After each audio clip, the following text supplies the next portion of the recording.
Salut tout le monde! Bon, je suis encore dans mon installation de rétract, de train rétractable. Donc on voit que ma plaque est bien collée, bien solide. Chaque côté, le nouveau support fait très bien. On voit ici que le train va parfaitement bien rentrer. Donc maintenant j'en suis à une autre étape. Relié toujours au train d'atterrissage. C'est ça de me faire un support qui va tenir le cerveau, puis qui va tenir la valve, la soupape, pardon, du mécanisme. Donc ce que j'ai fait, c'est que je me suis trouvé une plaque. Et dans cette plaque-là, c'est en fait une pièce, une retaille de contreplaqué. Ensuite, je me suis fait une pièce rectangulaire dans laquelle j'ai fait un trou 3/8 de pouce qui est le même diamètre que la plaque, que la soupape. J'installe ma soupape là-dedans. J'installe mon écrou.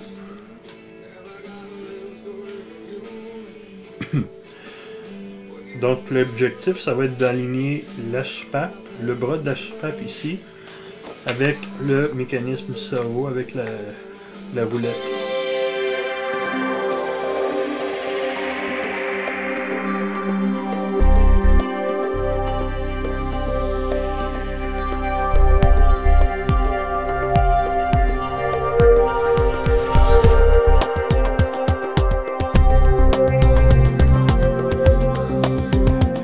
Donc mon support est fait.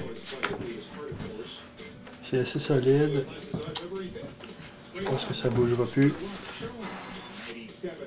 La colle est bien prise. Donc le fait d'avoir mis mon renfort comme ça me donne beaucoup de force. Je fais juste un essai maintenant. Ça c'est parfait. Ce que je cherchais à faire, je cherchais à garder tout ma soupape à l'intérieur de la limite de mon support.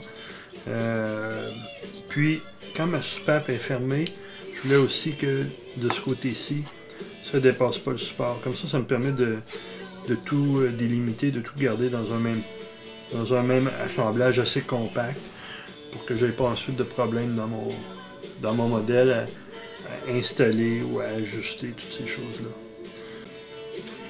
Ici, j'ai choisi un cerveau high-tech. Je trouvais que le rapport qualité-prix était intéressant. C'est un... eux l'appellent Mighty Mini, là. Le méchant Mini.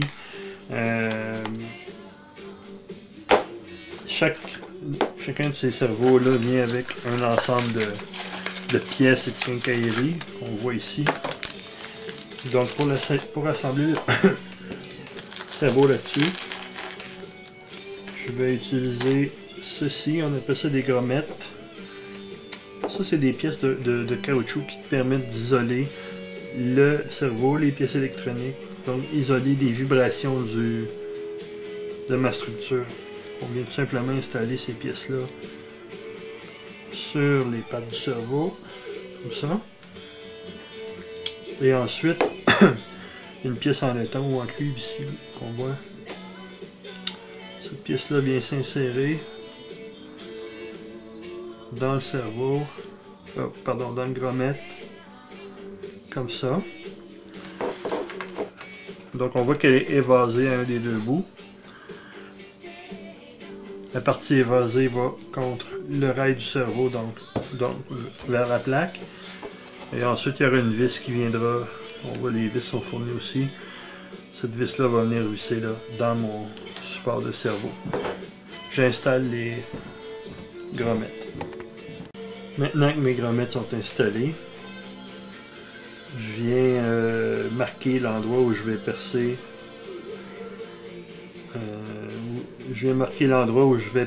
Pour mes vis, pour tenir mon cerveau dans mes rails de cerveau.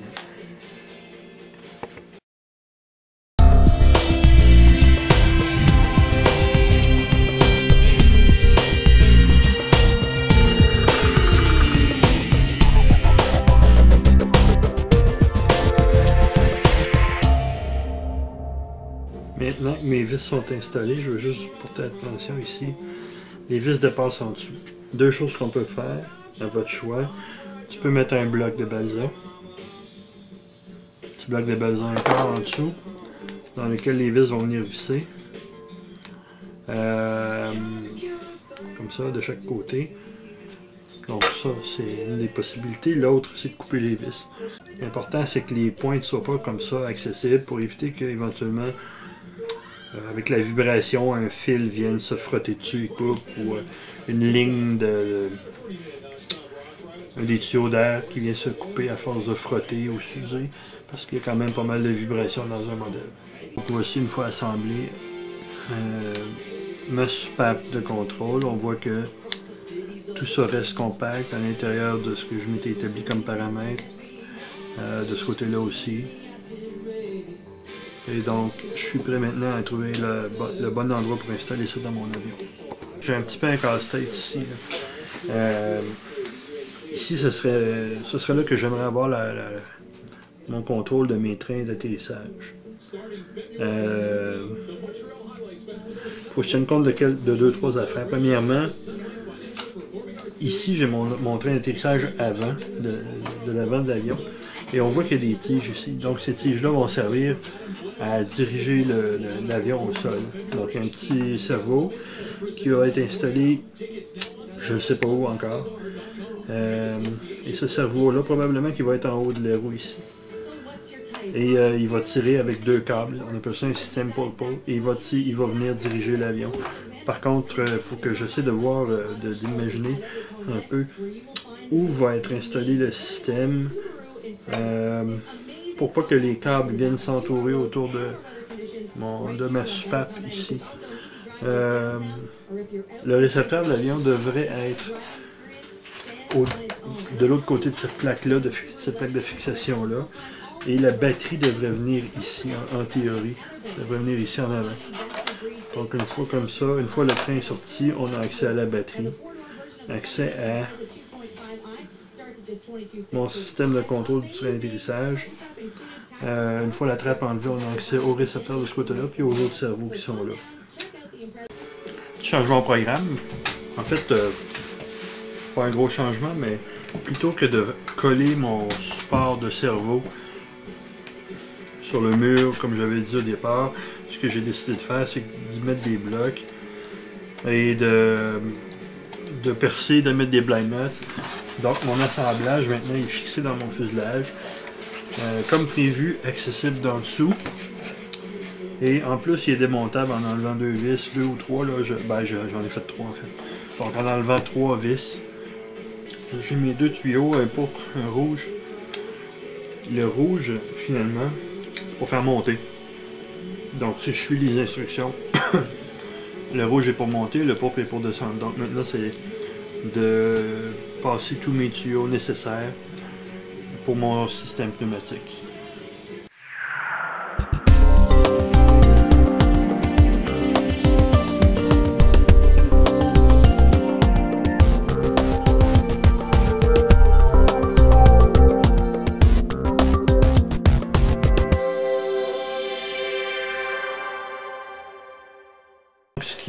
Ce qui part du devant, on a ici le contrôle des ailerons qui vont vers l'aile et les 2 connecteurs pour les trains rétractables aussi. J'ai ma petite bouteille d'air et là, ce que j'aimerais bien, ce serait savoir combien de cycles je peux faire pour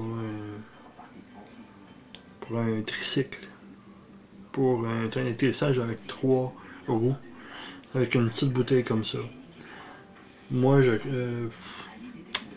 je crois que 3 cycles complets, ça me semble suffisant. Si je suis capable de faire 3 cycles avec une petite bouteille de même, je vais être bien content. Sinon, il va falloir que je songe à trouver un moyen de mettre la grande bouteille dans mon avion. Toutes mes lignes à air ont été branchées ici. La soupape, on la voit, elle est ici. Je l'actionne manuellement en attendant que le cerveau soit accordé. Puis, de toute façon, j'ai un récepteur. De l'intérieur, on voit un peu ici ce que ça donne. Donc, mes 2 canaux principaux le pourpre et le rouge se divisent en deux. Première division vont au cylindre ici pour le train d'atterrissage avant. Et le T amène l'air au raccord qu'il y a derrière pour aller dans l'aile, dans les trains d'atterrissage. L'autre tuyau qui est ici, c'est l'alimentation en air. Donc l'alimentation en air se divise lui aussi. Premièrement, la première partie est dirigée vers le réservoir, donc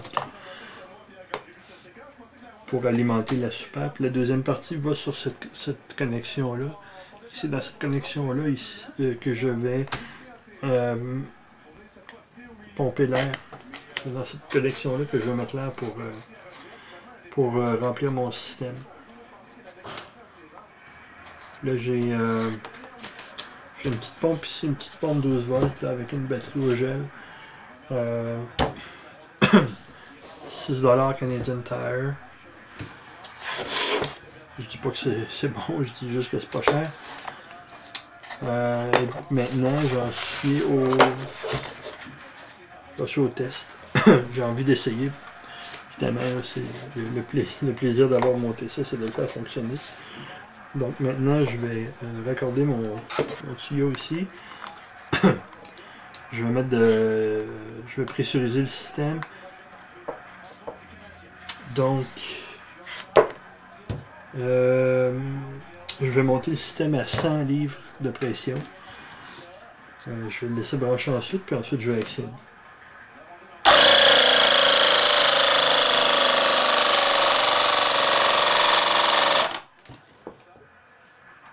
Bon, 110, ça fait pareil. Et la soupape, comme on la voit ici, quand elle est rentrée, c'est pour lever, donc ça n'a pas bougé. J'imagine que c'est branché correctement. Et quand je vais tirer, donc en position sortie, le train d'atterrissage devrait sortir.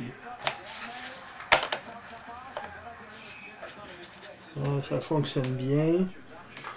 Et le piston est complètement, je le vois ici derrière, là, le piston est complètement rentré, rétracté. Donc, mon train va être barré vers le bas. Et mon piston s'est complètement sorti. Ce qui est un excellent signe, c'est signe que le système fait ce qu'on s'attend. Ce qu'on s'attend de lui.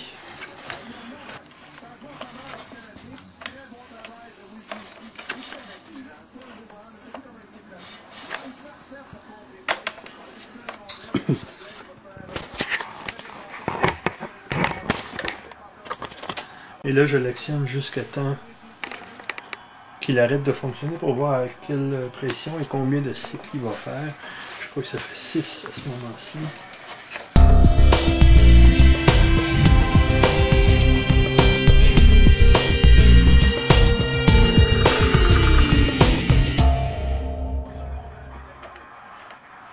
Donc j'ai 15 entrées, 15 sorties pour 30 coups, donc 15 cycles. J'ose croire que j'en aurai assez pour faire 3 cycles sur mes 3 trains en même temps avec ma petite bouteille. Donc je continue pour l'instant avec la petite bouteille.